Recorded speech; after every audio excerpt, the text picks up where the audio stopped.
UP के संभल की, क्योंकि इस वक्त कल जो कुछ भी संभल में हुआ सबकी नजरें संभल पर टिकी हुई हैं। संभल के ऊपर एक तरफ जहां लगातार पुलिस की निगाहें हैं, वहीं दूसरी तरफ राजनीतिक गलियारों में भी चर्चा बढ़ती हुई नजर आ रही है। संभल हिंसा पर राहुल गांधी का सरकार के ऊपर अब हमला सामने आ गया है। राहुल गांधी ने सरकार के ऊपर हमला बोलते हुए संभल के ऊपर अपनी प्रतिक्रिया दी है। संभल में असंवेदनशीलता से कार्रवाई की गई है। राहुल गांधी ने यह बड़ी बात कही है, असंवेदनशील कार्रवाई से माहौल बिगड़ा है। हिंसा के लिए जिम्मेदारी बीजेपी सरकार की है। हिंदू मुसलमान के बीच में दरार पैदा करना ठीक नहीं है। सुप्रीम कोर्ट से हस्तक्षेप की मांग करता हूं, राहुल गांधी ने यह बात कही है। साथ ही उन्होंने कहा कि मेरी लोगों से शांति की अपील भी है।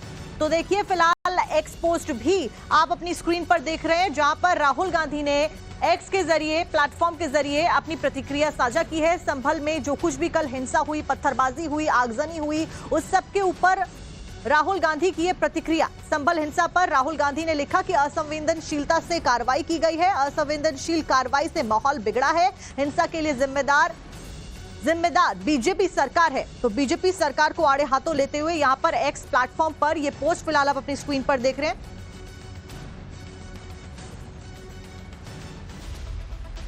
और देखिए, सबके बीच में संभल में हुई हिंसा पर सियासत गर्मा गई है। ओवैसी और इमरान मसूद ने हिंसा को लेकर सवाल उठाए हैं। ओवैसी ने कहा है कि संभल में पुलिस ने फायरिंग की। इमरान मसूद बोले कि नफरत से देश नहीं चलेगा। वहीं रामगोपाल यादव का भी बयान सामने आया है। रामगोपाल यादव ने सवाल उठाते हुए कहा कि हिंसा के लिए प्रशासन जिम्मेदार है। वहीं आज जो संसद में संभल हिंसा का मुद्दा भी उठेगा। विपक्षी सांसद संभल हिंसा का मुद्दा उठाते हुए नजर आएंगे। तो शीतकालीन सत्र में संभल की हिंसा को लेकर चर्चा होने वाली है और ये मुद्दा गर्माता हुआ नजर जरूर आने वाला है, क्योंकि राजनीतिक गलियारों में इसको लेकर चर्चा की शुरुआत हो चुकी है।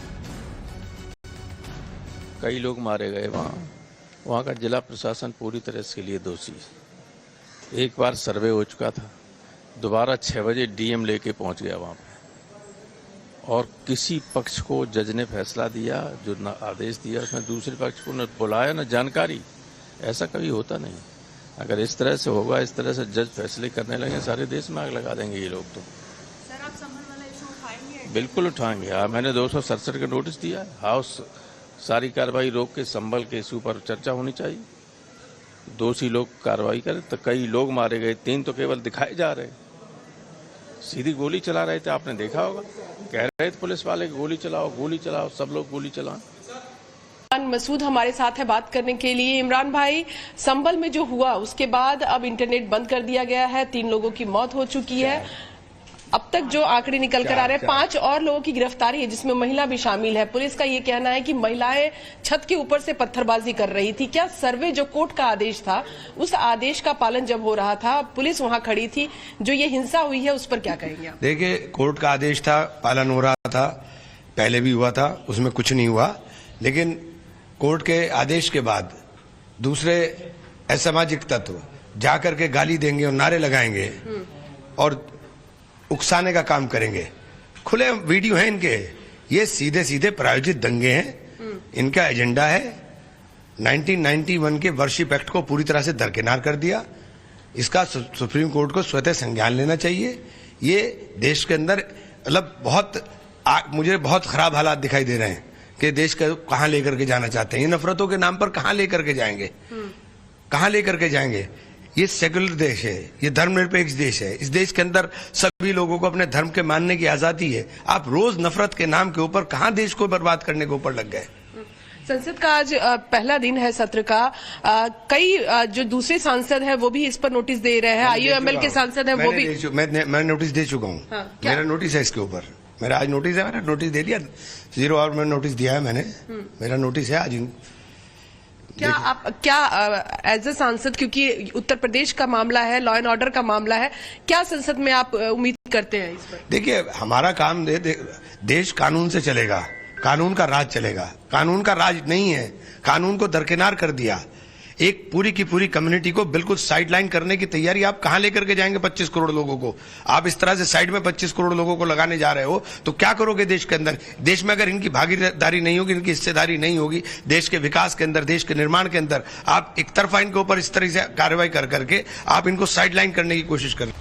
और संभल हिंसा पर इस वक्त की बड़ी अपडेट सामने आ रही है। सपा सांसद शफीकुर रहमान बर्क के बेटे जियाउर रहमान बर्क के खिलाफ में एफआईआर दर्ज कर ली गई है। लोगों को उकसाने का बड़ा आरोप लगा है, जिसके तहत मामला दर्ज किया गया है। पुलिस ने एफआईआर दर्ज कर ली है और आगे की कार्रवाई करना शुरू कर दिया है। फिलहाल साफ तौर पर यह जानकारी स्पष्ट करती है कि कैसे पुलिस एक्शन मोड में नजर आ रही है और एक एक व्यक्ति जो कि उकसाने के लिए जिम्मेदार है उसके ऊपर कार्रवाई करती हुई पुलिस नजर आ रही है। इसी के ऊपर ज्यादा जानकारी लेकर गौरव हमारे साथ जुड़ गए। गौरव, फिलहाल क्या कुछ अपडेट है और क्या कुछ कार्रवाई पुलिस आगे कर रही है?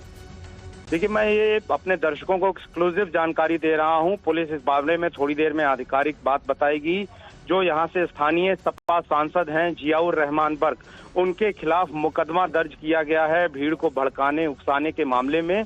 और इसके अलावा स्थानीय विधायक के बेटे हैं, उनके खिलाफ भी जो है वो एफआईआर दर्ज की गई है और उसमें कई अन्य लोग हैं। अभी जो प्रारंभिक रूप में जानकारी साफ आ रही है कि लगातार जो है पुलिस अधिकारियों ने और प्रशासन ने जो है कई सारे सोशल मीडिया के वीडियो पोस्ट और बहुत सारी चीजों को खंगाला, पता लगाया और उसके आधार पर पुलिस ने फिलहाल सपा के सांसद जियाउर रहमान बर्क के खिलाफ एफआईआर दर्ज कर ली है। ये एफआईआर जो है वो इस मामले में भीड़ को उकसाने और सुनियोजित तरीके से जिस तरह से बवाल हुआ, इन मामलों में जो है फिलहाल ये मुकदमा दर्ज कर लिया है। और पुलिस के उच्च सूत्रों से मुझे ये जानकारी मिली है कि फिलहाल सपा सांसद संभल से जियाउर रहमान बर्क के खिलाफ इस मामले में एफआईआर दर्ज कर ली गई। और अब ये बहुत बड़ी खबर है क्योंकि अब इससे जांच की दिशा तय हो जाएगी, क्योंकि अब तक ये हो रहा था कि आखिर भीड़ को उकसाया किसने। ऐसे में अब जिस तरीके से सपा सांसद का नाम एफआईआर में आ रहा है, ये साफ दिखाता है। ठीक है गौरव, कुल मिलाकर एक तरीके से प्लानिंग बड़े स्तर पर की गई और उसके बाद में ये पत्थरबाजी होती है, आगजनी होती है। बहुत बहुत शुक्रिया गौरव आपका जानकारी देने के लिए। सबके बीच में यूपी के डिप्टी सीएम ब्रजेश पाठक का भी बयान संभल की हिंसा के ऊपर सामने आया। दोषियों के खिलाफ में सख्त कार्रवाई की जाएगी। ब्रजेश पाठक जो कि उप मुख्यमंत्री हैं उत्तर प्रदेश के, उन्होंने ये आश्वासन दिया है कि उचित कार्रवाई की जाएगी और दोषियों को बख्शा नहीं जाएगा। यानी कि उत्तर प्रदेश सरकार भी लगातार एक्टिवली काम करती हुई नजर आ रही है। पल पल की अपडेट के ऊपर नजरें बनी हुई हैं। ये न्यायपालिका के आधार पर वहां पर सर्वे चल रहा था। जो भी घटना हुई है वो दुखद है और पूरी घटना की जांच होगी और निष्पक्ष कार्रवाई होगी। 20 लोग गिरफ्तार किए गए हैं, निष्पक्ष कार्रवाई होगी। इसमें पुलिस और सरकार पे ये न्यायपालिका के आधार पर वहां पर सर्वे चल रहा था। जो भी घटना हुई है वो दुखद है और पूरी घटना की जांच होगी और निष्पक्ष कार्रवाई होगी। 20 लोग गिरफ्तार किए गए हैं, निष्पक्ष कार्रवाई होगी। और इसी के ऊपर ज्यादा जानकारी लेकर अभिषेक हमारे सहयोगी हमारे साथ जुड़ गए। अभिषेक, क्या कुछ अपडेट है? अभी पुलिस किस तरीके से शांति बनाए हुए है? आज इंटरनेट बंद है, स्कूल बंद है, और क्या कुछ पुलिस के द्वारा किया जा रहा है? देखिए, बिल्कुल पुलिस हर वो कोशिश कर रही है जिससे संभल के इलाके में शांति बने। कल जो माहौल बिगड़ा था उसके बाद से आज अतिरिक्त फोर्स लगाया गया है। यहाँ अगर आप देखेंगे तो यूपी पुलिस के जो जवान हैं वो आपको नजर आएंगे। सामने पीछे जो मस्जिद है यहीं पे कल सर्वे होना था। सुबह 7 बजे से लेकर 11 बजे सर्वे का टाइम था, लेकिन जिस तरीके से कल बवाल हुआ, पत्थरबाजी हुई, उसके मद्देनजर आज जो पुलिस फोर्स है उसको मुस्तैदी के साथ लगाया गया है। पुलिस की पूरी टीम यहाँ एक्टिवली लगी हुई है और हर एक क्षेत्र पे, हर एक पिक पॉइंट पे जहां से ये मस्जिद को जोड़ने वाला रास्ता है वहां पे फोर्स लगाया गया है ताकि कोई भी जो असामाजिक तत्व है वो यहाँ से आगे ना जा सके। इसके अलावा पूरे तरीके से इंटरनेट को आज 24 घंटे के लिए बंद किया गया है। स्कूल जो है वो बंद किए गए हैं। क्लास 1 से लेकर 12 तक के स्कूल बंद है। देखिए, ये बात तो क्लियर है। कल पुलिस ने भी, जो डीआईजी हैं मुनिराज, उन्होंने साफ कर दिया था कि बिल्कुल सुनियोजित तरीके से ये प्लानिंग थी और प्लानिंग के तहत ही ये पूरा का पूरा पत्थरबाजी की घटना को अंजाम दिया गया था। अच्छा, ठीक है अभिषेक, जानकारी आपने दी, लेकिन इस बीच आपको रोकते हुए एक बड़ी जानकारी सामने आई। यूपी के डिप्टी सीएम का बयान सामने आया। वहीं एफआईआर के बाद में बोले कि जियाउर रहमान बर्क आजादी के बाद ऐसी स्थिति कभी नहीं बनी। जियाउर रहमान बर्क के खिलाफ आपको बता दें कि एफआईआर दर्ज की गई है। लोगों को उकसाने को लेकर मामला दर्ज किया गया। एफआईआर के बाद में बयान सामने आया है। उनके द्वारा कहा गया है कि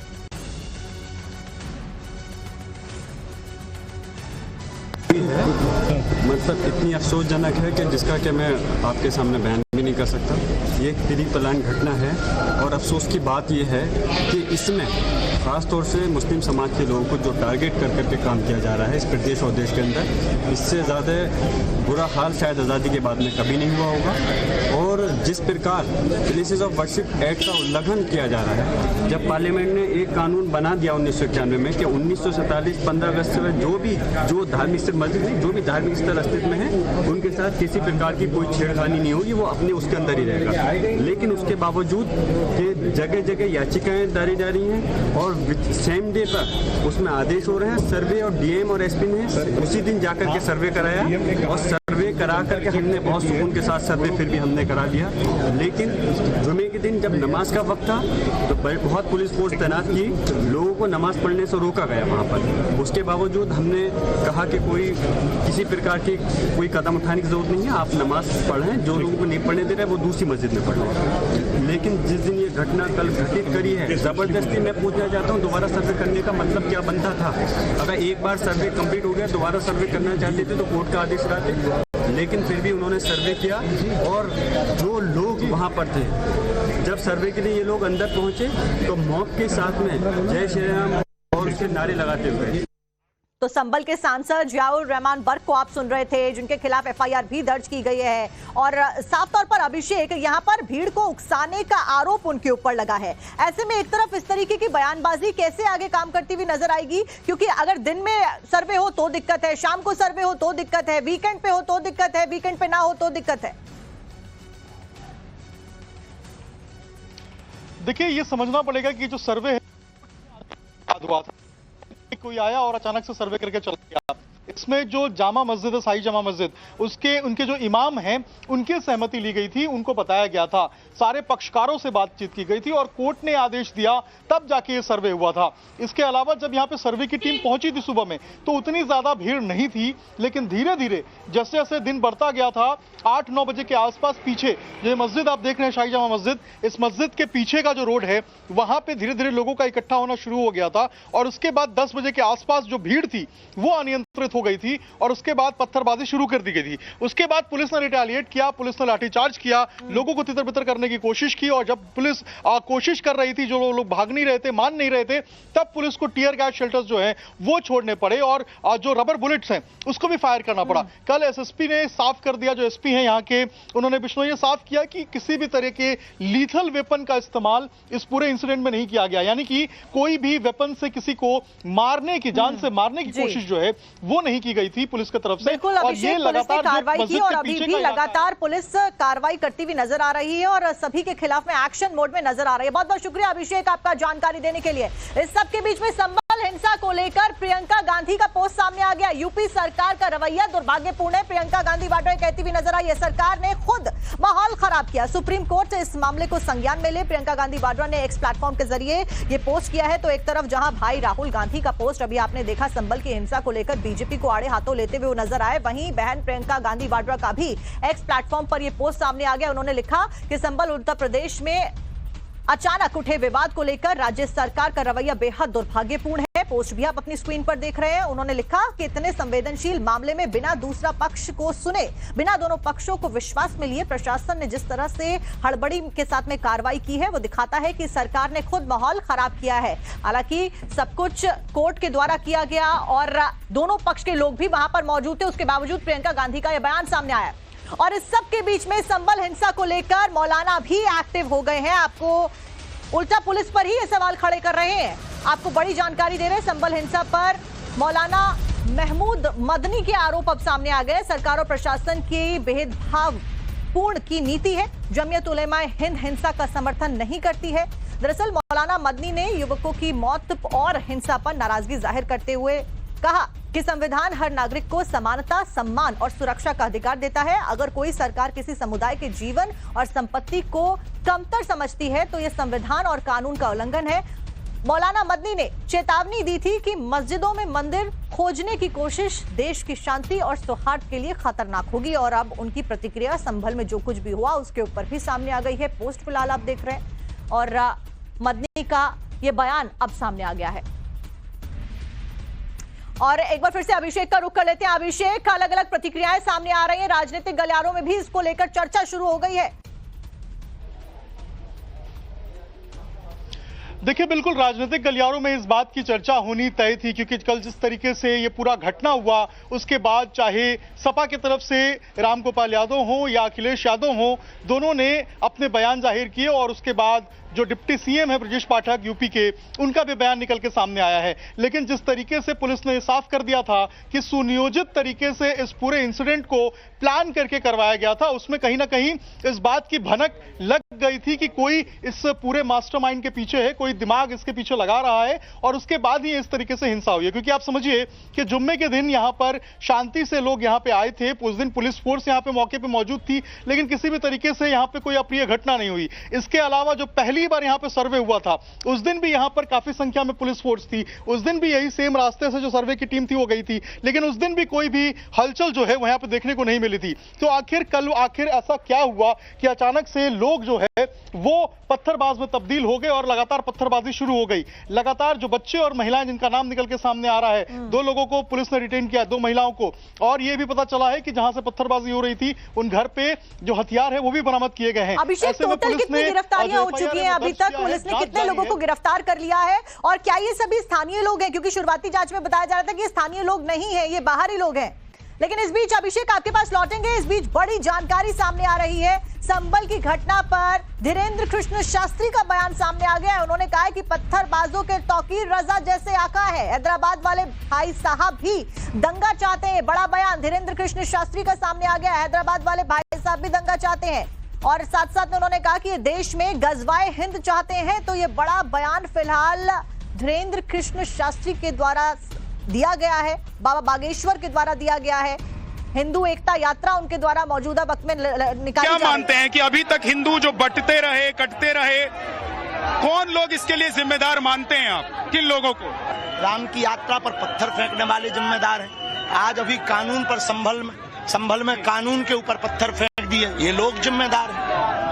आपको लग रहा है कि ये संभल में आज जो हुआ, जिस तरीके से पत्थरबाजी हुई, वहां पर सर्वे की टीम पहुंची हुई थी, उनको रोकने की कोशिश हुई, पुलिस के सामने आगजनी की गई, ऐसी मानसिकता वाले लोग कौन हैं और कौन इन लोगों को प्रवोक कर रहे हैं, आगे बढ़ा रहे हैं? इस देश में तौकीर रजा जैसे इनके जो आका हैं 8-10 फिक्स हैं। हैदराबाद वाले एक भाई साहब, ये सिर्फ दंगा चाहते हैं, इस देश में सिर्फ गजवाए हिंद चाहते हैं, ये इस देश के कानून को अपने हिसाब से चलाना चाहते हैं। हम हिंदुओं से यही तो कहने निकले हैं कि आज ये 20% है, ये हाल है, कल अगर 50 हो गए तो तुम्हारा क्या हाल होगा कालिया?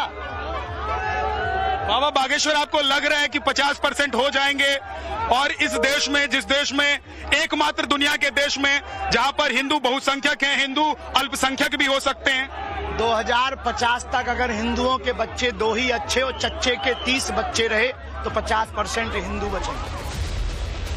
अभिषेक का एक बार फिर से रुक करते हैं। अभिषेक, अलग अलग बयान सामने आ रहे हैं, गजवाए हिंद की बात कही जा रही है, पत्थरबाजी की बात कही जा रही है। ऐसे में पुलिस इन्वेस्टिगेशन किस दिशा में जा रही है, क्योंकि बयानबाजी का दौर लगातार जारी है? देखिए, बयानबाजी तो चलती रहेगी, लेकिन पुलिस ने अपनी जांच में कल साफ कर दिया था। एसपी और डीआईजी जब मौके पे मौजूद थे, उन्होंने साफ कर दिया था कि चाहे कोई भी हो, उसे बख्शा नहीं जाएगा। कल ना ही कोई यहाँ पढ़ने आया था, ना ही कोई यहाँ घूमने आया था, ना ही नमाज का वक्त था, तो आखिर जो भीड़ इकट्ठा हुई थी वो क्या करने आई थी? यही सवाल कल कमिश्नर ने भी पूछा था, और यही जांच का विषय भी है। पुलिस ने कहा कि जो भी लोग वहां मौजूद थे उन सबों के ऊपर कार्रवाई होगी। यही कारण है कि अब तक 21 लोगों को डिटेन किया गया है। कल रात में भी एसओजी ने ऑपरेशन चलाया, लोगों को जो उस भीड़ में शामिल थे, जिनकी वीडियोग्राफी हुई थी, जिनकी फोटोग्राफी हुई थी, उन सबको आइडेंटिफाई किया और उनको अरेस्ट किया। लगभग बताया जा रहा है कि इस पूरे एरिया के पीछे के 10 किलोमीटर का जो हिस्सा है वहां से भीड़ आई थी। तो आप समझिए कितनी सुनियोजित तरीके से इस साजिश को अंजाम दिया गया था। लगातार पुलिस की कोशिश थी कि इन लोगों को आइडेंटिफाई करें और उसके बाद उनको अरेस्ट करें। पुलिस का साफ तौर पे कहना है कि किसी भी निर्दोष को नहीं पकड़ा जाएगा, लेकिन जो दोषी हैं उनको छोड़ा भी नहीं जाएगा, उनको बख्शा भी नहीं जाएगा। क्योंकि कल संभल को कौन जलाना चाहता था, ये बड़ा सवाल है, और दोनों पक्षों के लोग ये बात जानना चाहते हैं कि आखिर कौन संभल को तबाह करना चाहता था, कौन संभल को जलाना चाहता था, इसके पीछे का मास्टरमाइंड कौन है। यही कारण है कि लगातार अभी जांच जारी है। जांच ठीक है अभिषेक, इस वक्त बड़ी जानकारी सामने आ रही है। आपको रोकते हुए यहाँ पर बड़ी जानकारी दर्शकों को दे दे। संभल हिंसा से जुड़ा हुआ ये पूरा मामला, जिसमें पेट्रोलिंग कर रहे डीआईजी मुनिराज से नवभारत ने खास बातचीत की, तो उन्होंने कहा कि संभल में जल्द सब कुछ नॉर्मल होगा, स्थिति अंडर कंट्रोल है। यानी कि पुलिस लगातार पेट्रोलिंग कर रही है, फ्लैग मार्च कर रही है। क्या कुछ उन्होंने कहा, आपको सुनवाते हैं एक बार। डीआईजी मुनिराज हमारे साथ हैं। सर, इन्हीं से बात करेंगे। सर, अभी क्या अपडेट है, अभी क्या हालात हैं? नॉर्मल है सब? फुट पेट्रोलिंग कर रहे थे आप अपनी टीम के साथ, क्या बातचीत हुई? सब नॉर्मल, आपके सामने दिखाई पड़ रहा है, लोग सब गाड़ी में जा रहा है, आ रहा है, आप लोगों के सामने दिखाई पड़ रहा है, सब नॉर्मल है। हम अपने एक बार सुबह उठ के देखा है और हमारा फोर्स से पूछा रात में कोई बात हुआ क्या है, कहीं लोग नहीं, सभी रात में भी सब शांति से रहा, लोग सभी लोग कोऑपरेट करवा रहे हैं, कोई दिक्कत नहीं है। सर, अब तक क्या अपडेट मिल पाया? कितने लोग डिटेन हैं, कितने लोगों की अब तक मौत हो पाई है? ये अब तक तो 20 के ऊपर लोग हम डिटेन किया है, सबका फोटोग्राफ वीडियोग्राफी हमने कराया, उसके आधार पर वेरीफाई करवा कौन कौन था मौके पर, सब चीज़ें मौके पर कुछ लोग पकड़ा, उसके बाद हम जांच करके आगे जो कानूनी कार्रवाई करेंगे। बाकी यहाँ का शांति है अभी तक। जो लोग आज का वैसे संभल में बाजार नॉर्मली सोमवार का बंद होती है, उसकी वजह से अभी दुकान खुली नहीं, वैसे भी जो लोग खुलना चाहते हैं उन लोग अपना खुलेंगे, कोई दिक्कत नहीं होगी। इंटरनेट सेवाएं बंद हैं और स्कूल आज के लिए सिर्फ बंद किया गया है। हालात आपको लग रहा है नॉर्मल, धीरे धीरे संभल बैक टू नॉर्मल पे जा रहा है? हो जाएगा, सब हो जाएगा, सब वो भी इंटरनेट पे भी सब जल्दी से आ जाएगा, वो भी कोई दिक्कत। शाम तक के आदेश से आज का तो 24 घंटे के लिए किया था, वो भी नॉर्मली हो जाएगी, कोई दिक्कत नहीं होगी, सब नॉर्मल हो रहा है। लोग आज सब आपका और 1-2 घंटे के बाद पता चलेगी शायद नॉर्मल दिखाई पड़ेगी। अभी मॉर्निंग टाइम है इसलिए आपका बहुत कम लोग दिखाई पड़ रहे, बाकी नॉर्मल हो जाएगी। और अभिषेक हमारे साथ बने भी हुए हैं। अभिषेक, अभी आपने डीआईजी के साथ में खुद बातचीत करी, उन्होंने कहा कि सब कुछ नॉर्मल है, शांति बहाल कर ली गई है, आप ग्राउंड जीरो पर मौजूद है, क्या कुछ स्थिति नजर आ रही है? आप क्या कुछ महसूस कर पा रहे? देखिए, ग्राउंड जीरो पे बिल्कुल शांति है। अगर आप सामने की तरफ देखेंगे तो ये मस्जिद का परिसर है और इसी मस्जिद के अंदर कल सर्वे होना था। यहाँ आपको बिल्कुल शांति नजर आएगी, कोई भी यहाँ पे आपको नजर नहीं आएगा। पूरा इलाका अभी शांत है। खुद जो डीआईजी और एसपी जैसे अधिकारी हैं वो फिट पेट्रोलिंग कर रहे हैं, वो यहाँ पे मार्च कर रहे हैं। पूरे तरीके से जो पीएससी के जवान हैं उनको लगाया गया है। अलग अलग जिलों से जो फोर्स आई हुई है यूपी पुलिस की, उनको लगाया गया है। और सभी पुलिस की जो टीम है वो अलग अलग जो चेक पॉइंट है, जो पॉइंट है जो मस्जिद की तरफ जाते हैं, वहां पे खुद ही मौजूद है। वहां पे लगातार जो चेकिंग है वो चलाया जा रहा है। किसी भी शख्स को जिनको आइडेंटिफाई नहीं किया जा सकता उनको अंदर जाने से रोका भी जा रहा है। इस तरीके से ठीक है अभिषेक, यहाँ पर आपको रोकते हुए संभल हिंसा पर एक और बड़ा अपडेट सामने आया। संभल हिंसा पर मनोज तिवारी का बड़ा बयान आ गया है। ये कोर्ट के आदेश पर हमला है, मनोज तिवारी ने ये बयान दिया है। ये हिंसा सोची समझी पुलिस को दी गई चुनौती है। सर्वे बाधित करने का मतलब आरोप सही है और क्या कुछ कहा, आपको सुनवाते हैं। संभल की घटना कानून को चुनौती देने वाली है, न्यायालय को चुनौती देने वाली है। संभल की घटना बहुत तरह से उसकी समीक्षा होनी चाहिए। कोई केस है कोर्ट में, केस यह है कि वहां एक मंदिर था जिस पे मस्जिद बन गया, ये पक्षकारों का दावा है। दूसरे पक्ष का है नहीं, ये मस्जिद ही था। न्यायालय ने कहा कि इसको जांच करना चाहिए, ग्राउंड रियलिटी क्या है, और इसके लिए जैसे ऐसे ही एक केस है ना ज्ञानवापी का भी, वो भी चल रहा है। तो कोर्ट तो सत्य तक जाने के लिए सबसे बड़ा जो कदम उठाता है वो है कि ग्राउंड रियलिटी, उस जगह की सच्चाई क्या है। न्यायालय के निर्देश पर वहां पे जांच होने के लिए टीम गई। और मैं आपको बताऊं, मैंने काफी स्टडी किया, वो बातचीत भी हुई। कुछ लोग बोले कल, फिर हुआ कि नहीं आज। तो जो तय हुआ उस पे ही उसकी जांच करने के लिए जांच टीम गई, न्यायालय के द्वारा भेजी गई। लेकिन उस पे अचानक से टीम को घेर करके हमला होता है। अभिषेक, मनोज तिवारी को अभी आप सुन रहे थे। कोर्ट के ऊपर, कोर्ट के आदेश के ऊपर ये सीधे तौर पर हमला है, पुलिस को चुनौती दी गई है, ऐसा बड़ा बयान उनके द्वारा दिया गया है। ऐसे में पुलिस फिलहाल कैसे आगे काम कर रही है और वहां पर जो स्थानीय लोग हैं अब उनका क्या कुछ कहना है इसको लेकर, क्योंकि बयानबाजी लगातार जारी है। देखिए, पुलिस के इन्वेस्टिगेशन की बात करें तो पुलिस की इन्वेस्टिगेशन 3 लाइनों पे है। पहला लाइन ये है कि आखिर जब 2 बार जुमे की नमाज के दिन और जो पहली बार यहाँ पे सर्वे हुआ था उस दिन शांति थी, तो आखिर कल ऐसा क्या हुआ कि इतने ज्यादा लोग इकट्ठे हो गए और पत्थरबाजी हो गई। दूसरी बात यह कि जो लोग यहाँ पे पहुंचे थे, जिनको आइडेंटिफाई किया गया, वो दूसरे जगह से भी आए थे, यानी कि 10 किलोमीटर का जो रेडियस था वहां से भी पहुंचे हुए थे। तो आखिर उनको कौन बुलाया था, आखिर क्या बात हुई थी, ऐसी कौन सी मैसेज सर्कुलेट हुआ था कि वो अचानक से पहुंच गए थे। तीसरी बात यह कि जब कोर्ट के आदेश पे ये पूरा का पूरा सर्वे हो रहा था तो आखिर किसको सबसे ज्यादा इस बात के लिए दिक्कत था, कौन था जो इस सर्वे को रोकना चाहता था और आखिर किसको सबसे ज्यादा परेशानी थी, इन तीनों लाइन पे पुलिस इन्वेस्टिगेट कर रही है। और यही कारण है कि पुलिस ने सीडीआर रिपोर्ट्स भी मंगवाए हैं। जो लोग वहां पे मौजूद थे उनके टावर की चेकिंग भी हो जा रही है कि वहां पे कौन कौन लोग आए थे, और जांच जो है वो भी जारी है। जी ठीक है अभिषेक, जानकारी आपने दी। फिलहाल बहुत बहुत शुक्रिया आपका जानकारी देने के लिए। पुलिस लगातार एक्शन मोड में नजर आ रही है। सबके बीच में अब आपको ग्राफिक्स के जरिए समझाते हैं कि किस तरीके से संभल में हिंसा को अंजाम दिया गया। पत्थरबाजों ने 3 ग्रुपों में टीम बनाई थी, एक स्ट्रैटेजी बनाई गई थी, ग्रुप बनाकर हिंसा को अंजाम दिया गया।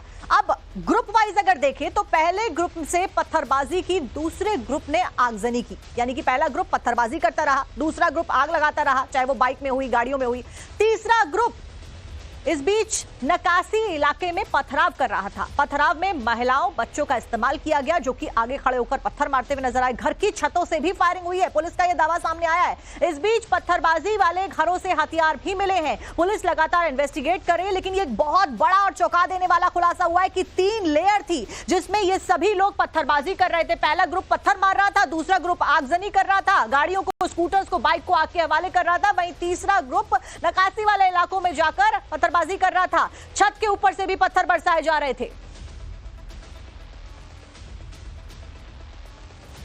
तो देखिए तस्वीरें लगातार हम आपको दिखा रहे हैं संभल में किस तरीके से कल उबाल देखा गया। सड़कों पर आगजनी की गई, सड़कें आग के हवाले कर दी गई, गाड़ियों को आग के हवाले कर दिया गया। अभी इस वक्त सभी की नजरें संभल पर हैं।